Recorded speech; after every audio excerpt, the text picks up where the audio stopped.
கண்ணியமானவர்களே, அந்த உறவுகளை பேணி அவர்கள் கூட்டு குடும்பமாக வாழ்ந்த ஒரு காலம். ஒரு வீட்டுல கல்யாணம் அப்படின்னா ஒரு வாரத்துக்கு முன்னாலே மக்கள் வந்துருவாங்க. அந்த வீட்டுல சாப்பாடு ஆக்கிக்கிட்டே இருப்பாங்க. ஒரு வாரத்துக்கு முன்பாக அந்த வீட்டுக்கு வந்து விடுவார்கள். அதே போல யாராவது மரணம் அடைந்து விட்டால் இன்னைக்குதான் எப்படி இருக்குங்க, உறவுக்காரன் கூட சொந்த பந்தம் கூட 10-11 நபராக வாசலை நின்று கொண்டு பள்ளியாசல் வரைக்கும் வர்றாரு. ஜனாசா கொண்டு வச்சுட்டு பின்னாடி நின்று பாதுகாப்பா நின்றுக்கிறாரு. தொழுவது இல்லை. எதுக்கு ஜனாசாக்கு வர்றாங்கன்னே தெரியல. ஜனாசாவை கொண்டு வந்து ஜனாசாவை ஒரு மூமின் செய்ய வேண்டிய கடமை என்ன? அந்த ஜனாசாவை அவரை சுத்தம் பண்ணி குளிப்பாட்டி பள்ளியாசல் கொண்டு வச்சு அவருக்காக துவா செய்யணும். அப்படி துவா செஞ்சா உனக்கு என்ன நன்மை கிடைக்கும்? ரசூலுல்லாஹ் சொல்றாங்க, ஒரு உஹது, ஒரு கீராத்து, ஒரு உஹது மலையில ஒரு நன்மையை அடைந்து கொள்வாய். அவர் வரைக்கும் கொண்டு போய் நீ வச்சு அப்படின்னா 2 உஹது மலையில நன்மை உனக்கு கிடைக்கும். எவ்வளவு பெரிய பாக்கியம் ஒரு 5 நிமிஷத்துல. ஆனா நீங்க பார்க்க அப்படின்னா பள்ளியாசல் ஒரு கூட்டம் வருது, வந்து தொழுகிறாங்க. யாரு தொழுகிறான்னு சொல்லி யாரு வெளியே பேர் அப்படியே வெளியே சுத்தி நின்று ஒரு கூட்டம் இருப்பான். இதையெல்லாம் தாண்டி பார்த்தா கபூர்ல ஒரு கபூர்சான குழி மூடின்னு சொல்லி அங்க ஒரு 10 பேர் சுத்தி நின்று இருப்பாங்க. கண்ணியமானவர்களே, இந்த சூழலை பார்த்தீங்களா? நன்மையில இந்த சமுதாயத்துக்கு அல்லாஹ் முகமதியாக்கு அள்ளி அள்ளி கொடுத்துக் கொண்டிருக்கிறார். வாழ்வதற்கு ஆட்கள் கிடையாது. வாரி வாரி அள்ளி கொடுத்துக் கொண்டிருக்கிறார். வாழ்வதற்கு ஆள் இல்லை. பெருமானார் ஸல்லல்லாஹு அலைஹி வஸல்லம் அவர்கள் மீது ஸலவாத் சொல்வதால் அவருடைய உயர்வு உயரப் போவதில்லை. ஆனால் நம்முடைய நன்மை உயர்ந்து கொண்டே இருக்கும். ரசூலுல்லாஹ் சொன்னாங்க, ஒரு முறை என் மீது ஸலவாத் சொல்லுங்கள், 10 நன்மை எழுதப்படும், 10 பாவங்கள் மன்னிக்கப்படும், 10 அந்தஸ்து உயர்த்தப்படும். அதோட மேலான விஷயம் எவ்வளவு அதிகமா நம்ம சொல்ல நாளை மறுமையில பெருமானாரோடு சொர்க்கத்தில் இருக்கக்கூடிய ஒரு பாக்கியம் கிடைக்குதா இல்லையா? எவ்வளவு பெரிய பாக்கியம்!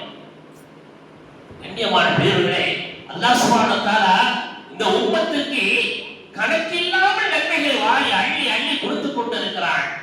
வாங்குவதற்கு மக்கள் தயங்கிக் கொண்டிருக்கிறார்கள்.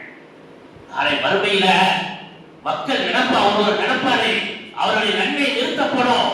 அப்ப நினைப்பாரு, நம்ம ஒரே ஒரு தடவை ஒரு சுபானல்ல சொல்லிட்டா நம்ம இப்ப சொர்க்கத்துக்கு போயிருக்கலாமே. கொஞ்சம் நன்மை குறையில வாப்பட்ட போய் கேட்கலாமா, பெத்த பிள்ளைகிட்ட கேட்கலாமா, மனைவிட்ட கேட்கலாமா? இவங்களுக்கு தானே நம்ம ஓடி நம்ம உழைச்சோம், ஓடா போனமே, நமக்கு கிடைக்குமா அப்படின்னு சொல்லி ஓடி ஆடி உழைச்சம யாராவது ஒரு பிட்டு நம்ம ஓடி நன்மை தருவார்கள் என்று ஓடினால் யாரும் தரமாட்டார்கள். கண்ணியமானவர்கள், யாரும் தரமாட்டார்கள். நமக்கு நாமே சேர்த்து வைத்தால்தான் நம்ம சொந்தத்துக்கு போக முடியும். அருமையாக சொன்னார்கள் பெருமானார் ஸல்லல்லாஹு அலைஹி வஸல்லம் அவர்கள், உங்களை அறிவாளி யாரு தெரியுமா, புத்திசாலி யாரு தெரியுமா? தன்னுடைய மரணத்துக்கு பிறகு தன்னுடைய வாழ்க்கைக்காக எவர் தங்களை சேர்த்து வைத்துக் கொண்டார்களோ, தன்னுடைய வாழ்க்கைக்காக தன்னை தயார்படுத்திக் கொண்டாரோ அவர்தான் வெற்றியாளர் என்று சொன்னார்கள், புத்திசாலி என்று சொன்னார்கள் பெருமானார் ஸல்லல்லாஹு அலைஹி வஸல்லம். கண்ணியத்துக்குரிய பெரியவர்களே, அருமையானவர்களே, இன்றைய ஜனாசா வீடுகளில் எப்படி இருக்கின்றது? உறவுகள் கூட 10-11 நபர்கள் நின்று விட்டு போய்விடுகிறார். யார் ஆறுதல் சொல்வார் குடும்பத்திற்கு? அன்றைய தினம் 10 நாள் அல்ல, 20 நாள், 40 நாள் வரைக்கும் அந்த மக்களை உட்கார வைத்து உணவு கொடுத்து அவர்களை சாந்தப்படுத்தி, எங்க பகுதியில எல்லா ஊர்லயும் உண்டு. முந்தைய ஒரு காலம் என்ன செய்வாங்கன்னா, ஜனாசா விழுந்துச்சுன்னா சொந்த பந்தங்கள் என்ன செய்வாங்கன்னா உணவோட கொண்டு வந்து அந்த வீட்டுக்கு கொண்டாந்து கொடுப்பாங்க. இது இப்போ உள்ள காலம் இல்ல, பெருமானார் ஸல்லல்லாஹு அலைஹி வஸல்லம் காலம் தொட்டு இருந்து வந்த ஒரு பழக்க வழக்கம். புதுசாக யாரும் கொண்டு வரல. இதை இன்னைக்கு அப்படியே மறைஞ்சு போச்சு. அதே போல ஒரு கல்யாணம் இருந்தாலும் மக்கள் கூட்டமாக இருந்து குடும்ப சகிதமாக இருந்த காலம் அதுவெல்லாம் இன்றைக்கு கொஞ்சம் கொஞ்சமாக கூட்டமாக வாழ்ந்ததை விட்டு இன்னைக்கு தனித்து வாழ்வதை எல்லோரும் விரும்புகிறார்கள். அதனால எவ்வளவு சிரமம் தெரியுமா? அதனால இன்னைக்கு எத்தனை குடும்பங்கள் பிரச்சனை தெரியுமா? அதனால இன்னைக்கு எத்தனை குடும்பங்கள் தலாக்கி நடைபெற்றுக் கொண்டிருக்கு தெரியுமா? கூட்டு குடும்பமாக இருக்கும்போது கணவன் மனைவி சண்டை வரும்போது பெரியவர்களே பிரச்சனை, நீ என்ன பேசிக் கொண்டிருக்கிறாய், நீ பிரச்சனை என்று தட்டி விடுவார்கள். இன்னைக்கு பெரியவர்கள் ஒதுக்கி வைக்கப்படுகிறார்கள். இன்னைக்கு குடும்பத்தில் இருக்கக்கூடிய பெரியவர்கள், குடும்பத்தில் இருக்கக்கூடிய தாய்மார்கள், குடும்பத்தில் இருக்கக்கூடிய வாப்பாமார்கள், அத்தாமார்கள், தாத்தாமார்கள் ஒதுக்கி வைக்கப்படுகிறார்கள். இதெல்லாம் நமக்கு சுமை, எக்ஸ்ட்ரா வந்த லக்கேஜ் அப்படி சொல்லி ஒதுக்கி வைக்க பார்க்கிறாங்க. பெருமானார் ஸல்லல்லாஹு அலைஹி வஸல்லம் அருமையாக சொன்னாங்க, நீ எதை லக்கேஜ் என்று நினைக்கிறீர்களோ, எது சுமை என்று பார்க்கிறீர்களோ, ரசூலுல்லாஹ் சொல்றாங்க, உனக்கு உணவளிப்பதும் அல்லாஹ் உனக்கு ரிஸ்க் வழங்குவதும் உங்களுடைய குடும்பத்தில் இருக்கக்கூடிய முதியோர்கள், உங்களுடைய குடும்பத்தில் இருக்கக்கூடிய சிறியவர்கள், குழந்தைகள், முடியாத மக்களை கொண்டு அல்லாஹ் உங்களுக்கு ரிஸ்கை வழங்குகிறான் என்று ஹஸரத் ரசூலுல்லாஹி ஸல்லல்லாஹு அலைஹி வஸல்லம் சொல்றாங்க. நம்ம எதை சுமை நினைக்கிறோமோ அதுதான் ரிஸ்கை கொண்டு வருது. கண்ணியத்திற்குரியவர்களே, நீங்க உறவு முறைகளை பார்த்தால், நீங்க சர்வசாதாரண எத்தனை குடும்பங்களை பார்த்தால் பிரிந்து வாழ்வதை அது சந்தோஷம் என்று நினைக்கிறார்கள். இன்னைக்கு குடும்பங்கள் பிரிந்து போனதை சந்தோஷத்தை இழந்து விட்டார்கள். மகிழ்ச்சி இல்ல, நல்ல சம்பாதிக்கிறாங்க, நல்ல வீடு கட்டிருக்கிறாங்க, குடும்பத்துல நிம்மதி கிடையாது. கண்ணியமான பெரியவர்களே, அருமையானவர்களே, சில பேர் சொல்றதை கேட்போம். சொல்லுவாங்க, என்னங்க கல்யாணத்துக்கு அவர் வரலையா? எங்க அண்ணனும் நானும் பேசி அது பல வருஷம் ஆச்சுங்க. உங்க அக்கா வரலையா? அவரும் நானும் பேசி அது ரொம்ப நாள் ஆச்சுங்க. ஏங்க பொண்ணு கட்ட தரல, மாப்பிள்ளை கட்ட தரல, எங்க வீட்டுல கல்யாணத்துக்கு அவங்க வரல, நாங்க எப்படி போவோம்? ரசூலுல்லாஹி சொல்றாங்க, இந்த உறவுகளை பேணுதல 2 முறை இன்னைக்கு பார்க்கிறோம். ஒண்ணு என்ன அப்படின்னா, பதிலுக்கு பதில் செய்யறது. நீங்க வந்தீங்கன்னா நாங்கள் வருவோம், நீங்க வரலையா நாங்கள் வர மாட்டோம். இன்னொரு முறை இருக்குது, நாங்க வருவோம், நீங்க வந்தாலும் வராட்டாலும் நான் நம்ம வீடியா நம்ம குடும்பம், நான் வருவேன், நான் உறவு பேணுவேன், நீங்க வரணும் அப்படின்னு சொல்லி வழியாக செலவு போவாங்க. அல்லாஹ்வின் தூதர் சொல்றாங்க, உறவுகளை பேணுவதுடைய முறை என்ன தெரியுமா? அவன் வந்தாலும் வராவிட்டாலும் நீ அவன் குடும்பத்திற்கு போக வேண்டும், நீ அவன் இல்லத்துக்கு போக வேண்டும். உன் உறவை நீ முறித்து விடக் கூடாது. பதிலுக்கு பதிலாக செய்வது அது உறவுகளை பேணுவது அல்ல. அவங்க வந்தா தான் நாங்க போவோம், அவங்க எங்க வீட்டுக்கு வர மாட்டாங்க, நாங்களும் போக மாட்டோம். நாங்களும் போறது அவங்களும் வர்றதில்ல. சர்வசாதாரணமாக பேசுகிறாங்க. எப்படி நம்ம ஆயுள் நீடிக்கும்? எப்படி நமக்கு ரிஸ்க் கிடைக்கும்? அல்லாஹ்வின் தூதர் எந்த வழியை சொன்னார்களோ அதை விட்டு இன்றைக்கு என்ன செய்யறார்? பேஸ்புக்லயும் வலைதளத்தில் தேடுறார், நீண்ட நாள் வாழ்வது எப்படி, எந்த உணவை காலையில் உண்ண வேண்டும், இரவில் எதை உண்ணக்கூடாது, எந்த மருந்தை சாப்பிட வேண்டும், ரிஸ்க் வருவதற்கு, வியாபாரம் செழிப்பாக நடைபெறுவதற்கு என்னென்ன வழிகாட்டுதல் இருக்கு என்று சொல்லி தேடிக்கொண்டிருக்கிறார். ரசூலுல்லாஹ்வுடைய அல்லாஹ்வின் தூதருடைய வழிகாட்டுதல் தெளிவாக இருக்குது. நீ அங்கங்கே போவாதப்பா, உன்னுடைய உறவுகளை பேணி வாழு, அல்லாஹ் உனக்கு ரிஸ்கை கொடுப்பான், அபிவிருத்தி செய்வான். உன் உறவை நீ வெற்றி விடாத, அல்லாஹ் உன்னுடைய ஆயுளை நீடிப்பான். அல்லாஹ்வின் தூதர் சொல்வாங்க, மன் மஸலனி வஸலஹுல்லாஹ், இரத்த பந்த உறவுகள் அல்லாஹ்வின் அர்ஷை பிடித்துக் கொண்டு சொல்கிறது, யா அல்லாஹ், என்னை எவன் சேர்த்துக் கொண்டானோ நீ அவனை சேர்த்துக் கொள், என்னை எவன் வெட்டி விட்டானோ யா அல்லாஹ் அவனை நீ வெட்டி விடு, அந்த உறவை நீ துண்டித்து விடு என்று உறவு முறை, சொந்த இரத்த பந்தம் அல்லாஹ்வின் அர்ஷை பிடித்துக் கொண்டு கதறுகிறது என்று ஹஸரத் ரசூலுல்லாஹி ஸல்லல்லாஹு அலைஹி வஸல்லம் சொல்றாங்க. அன்பிற்குரிய பெரியவர்களே, அருமையானவர்களே, சிந்திக்க வேண்டிய ஒரு காலம் இன்னைக்கு இருந்து கொண்டிருக்கிறோம். பெருமானார் ஸல்லல்லாஹு அலைஹி வஸல்லம் அவங்களுக்கு முதல்ல வஹி வருது, வசனம் இறங்குது. முதல்ல ரசூல் ஸல்லல்லாஹு அலைஹி வஸல்லம் கோயில்ல இருக்கிறாங்க, ஜிப்ரீல் அலைஹிஸ்ஸலாம் வர்றாங்க, வந்து நின்னுக்கிட்டு அவர்கிட்ட சொல்றாங்க, நீ இக்ரா ஓதுங்க அப்படின்னு. அவங்க சொன்னாங்க, எனக்கு ஓத தெரியாது. ஓதுங்கிறாங்க, எனக்கு ஓத தெரியாதுங்கிறாங்க. அவரை கட்டி அணைத்துக் கொண்டு ஓதுகிறாங்க, அல்லாஹ்வுடைய பெயரை சொல்லி ஓதுறாங்க. முதல்ல ஜிப்ரீல் அலைஹிஸ்ஸலாம் பார்க்கறாங்க. ஜிப்ரீல் அலைஹிஸ்ஸலாம் அவருடைய சக்தி மாற்றணும் மிகப்பெரியது, சொல்லி மாறாது.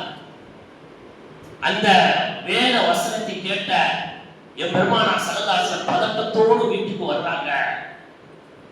ஹதீஜா அம்மையார் வந்து சொல்றாங்க, ஜம்மினூனி, ஹதீஜா இந்த போர்வை கொண்டு போர்த்து எனக்கு ரொம்ப குளிர் அடிக்குது, பயமா இருக்கு. பயம் வந்துச்சுன்னா ஒரு மாதிரி உடல்ல ஒரு சிரிப்பு வந்துடும்.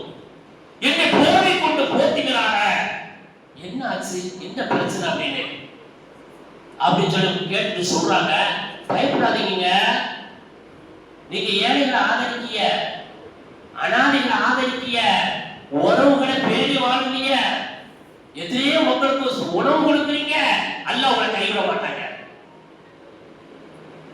அல்லாஹ் வந்து உங்களை என்ன செய்ய மாட்டான், உங்களை கைவிட மாட்டான். நீங்க ஏன் பயப்படுறீங்க? இவ்வளவு நன்மைகளை செய்யக்கூடிய உங்களுக்கு அல்லாஹ் உங்களை கைவிட மாட்டான். ஏழைகளை ஆதரிக்கிய, அனாதைகளை ஆதரிக்கிய, சொந்த பந்தத்தை உறவுகளை பேணி நடக்கிறீங்க, உங்களுக்கு என்னங்க கஷ்டம் வரும்போது அப்படிங்கிற ஒரு ஆறுதல். உலகத்துல எத்தனை பேர் ஆறுதல் சொன்னாலும் கட்டின மனைவி சொல்லக்கூடிய ஆறுதல் சொன்னா பெரிய ஒரு ஆறுதல். கணவர் வெளியே வேலைக்கு போயிட்டு பன்னேறு மன உளைச்சலோட வீட்டுக்கு வருவாரு. மனைவி கேட்கணும், என்னங்க ஒரு மாதிரியா இருக்கீங்க, சாயா கொண்டு வாங்க, இல்ல ஒண்ணு இல்ல ஒரு சின்ன பழ அதை விட்டு தள்ளுங்க அப்படி சொல்லும் போது பெரிய ஒரு பாரத்தை தள்ளி வச்ச மாதிரி இருக்கும். கணவன் சிரமத்தோடு வீட்டுக்கு வருகின்ற பொழுது மனைவியானவள் என்ன செய்ய வேண்டும், அவர்களுக்கு ஆறுதலான வார்த்தை சொல்ல வேண்டும். அது மிகப்பெரிய ஒரு மருந்து. நீங்க அப்படியா இருக்குது, உள்ள வந்து மன உளைச்சலோ உள்ள வருவானே, என்னாச்சு இந்த மாதிரி உனக்கு இதுக்கும் வேலையா, இதுக்கு வேலையும் ஆனும் அப்படின்னு சொல்லி சொல்லக்கூடிய மனைவிமார்களை பார்க்கிறோம். கண்ணியமான பெரியவர்களே, அருமையானவர்களே, ஹதீஜா அம்மையார் சொன்ன வார்த்தை, நீங்கள் உறவுகளை பேணி வாழுகிறீர்கள், அல்லாஹ் உங்களை கைவிட மாட்டான் என்று சொன்னார்கள். கண்ணியத்துக்குரியவர்களே, எனவே உறவுகளை பேணுவதில் நாம் மிக கவனமாக இருக்க வேண்டும்.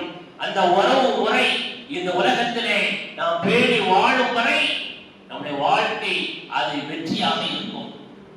நம்முடைய வாழ்க்கை நாம் ஜெயிக்க வேண்டும் என்றால் பெருமானார் ஸல்லல்லாஹு அலைஹி வஸல்லம் அவருடைய ஒவ்வொரு வாழ்க்கையும் தத்துவத்தையும் இந்த உலகத்துக்கு எடுத்து சொல்ல கடமைப்பட்டிருக்கிறோம். இந்த உலகம் இன்றைக்கு உலகத்துடைய மக்கள் இன்னைக்கு எல்லோரும் எதிர்நோக்கி கொண்டிருக்கிறார்கள். நாம் சொல்லக்கூடிய வார்த்தைகளை என்ன சொல்லுகிறார்கள், என்ன வார்த்தைகளை பேசுகிறார்கள் என்பதை இன்னைக்கு உலகம் உற்று நோக்குகிறது.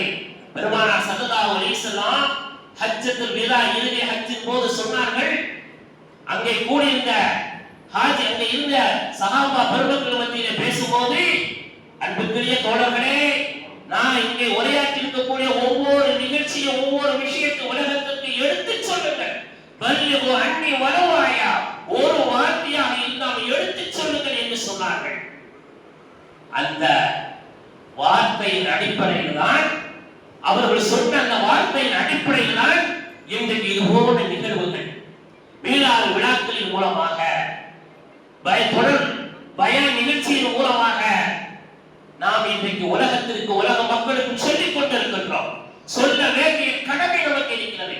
வேற யாராவது கொண்டாட்டம் இருக்கிறதா? இல்ல. எதுக்குமே தகுதி இல்லாத தகுதியற்ற தலைவர்கள் கொண்டாடப்படுகின்றார். எல்லா தகுதி படைத்த தலைக்கு மேல் வச்சு கொண்டாடப்பட வேண்டிய தலைவருடைய வாழ்க்கை வரலாறு ஒரு இடத்துல அப்படியே இருந்து கொண்டிருக்கிறது. அந்த வரலாறுகளை சொல்லும் விதமாகத்தான் இந்த மீளாது விழாக்கள், இந்த வாழ்க்கை வரலாறுகளை எடுத்து சொல்லும் வண்ணமாகத்தான் இது போன்ற நிகழ்ச்சிகள் சீரும் சிறப்போடு இன்றைக்கு நடைபெற்றுக் கொண்டிருக்கிறது. வல்ல ரஹ்மான் அல்லாஹ் சுப்ஹானஹு வ தஆலா இன்றைய இந்த பள்ளியிலே, சதகத்துல் அப்பா பள்ளி, இது சாதாரண பள்ளி அல்ல, மிகப்பெரிய ஒரு இளைஞர் பெயரை கொண்ட ஒரு அற்புதமான ஒரு இடம்.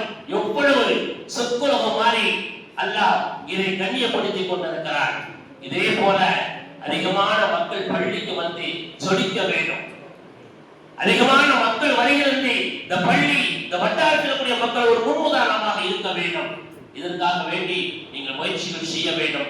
எல்லாம் வல்ல அல்லாஹ் சுப்ஹானஹு வ தஆலா பரக்கத்தான இந்த நாளிலே பெருமானார் ஸல்லல்லாஹு அலைஹி வஸல்லம், பெருமானார் ஸல்லல்லாஹு அலைஹி வஸல்லம் அவருடைய துஆவை, அவருடைய சிபாரிசும் வேண்டித்தான் நாம் இந்த காரியத்தை செய்து கொண்டிருக்கிறோம். அல்லாஹ் ரப்பல் ஆலமீன் அல்லாஹ் நம்முடைய கனவுகளையும் நினைவுகளையும் அல்லாஹ் நிறைவேற்றி நாளை மறுமையில் பெருமானார் ஸல்லல்லாஹு அலைஹி வஸல்லம் அவரோடு சொர்க்கத்தில் அமரக்கூடிய நற்பாக்கியம் பெற்ற மக்களாக அல்லாஹ் நம்மை வாக்கி அருள்வானாக. ரப்பி வர்சுகுனா ஜியாரத்தஹு قبل قبضி ரூஹி வல் குருஜி ஸல்லி யா ரப்பி அலல் ஹாதி லிஸபீலில் ஹக்கி வல் ஃபரஜி. அற்புதமான வரிகள், அற்புதமான வார்த்தைகள், எவ்வளவு அற்புதமான வார்த்தைகள், அர்த்தங்கள் சொல்லுகிறார் கவிஞர். சொல்லுகிறார், இறைவா, பெருமானாரை ஜியாரத்தை செய்யாமல் என் ரூஹை வெளியாக்கி விடாதே. பெருமானாரை கண்டு அற்புதமாக பாடி மகிழ்ந்து கொண்டு இருக்கின்றோம்.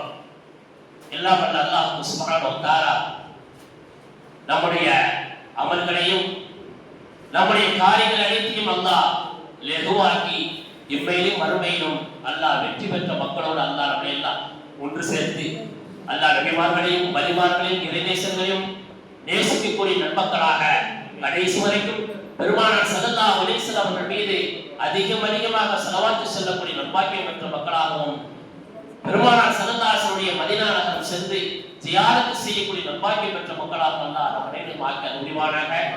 வாய்ப்பளித்த ஜமாத்தார்களுக்கும் சுற்று வட்டார உலமா சபை அவர்களுக்கும் நன்றி கூறி விடைபெறுகிறேன். வாஹிர் தாவா அல்ஹம்துலில்லாஹி ரப்பில் ஆலமீன். அஸ்ஸலாமு அலைக்கும் வரஹ்மத்துல்லாஹி தஆலா வபரகாத்துஹு.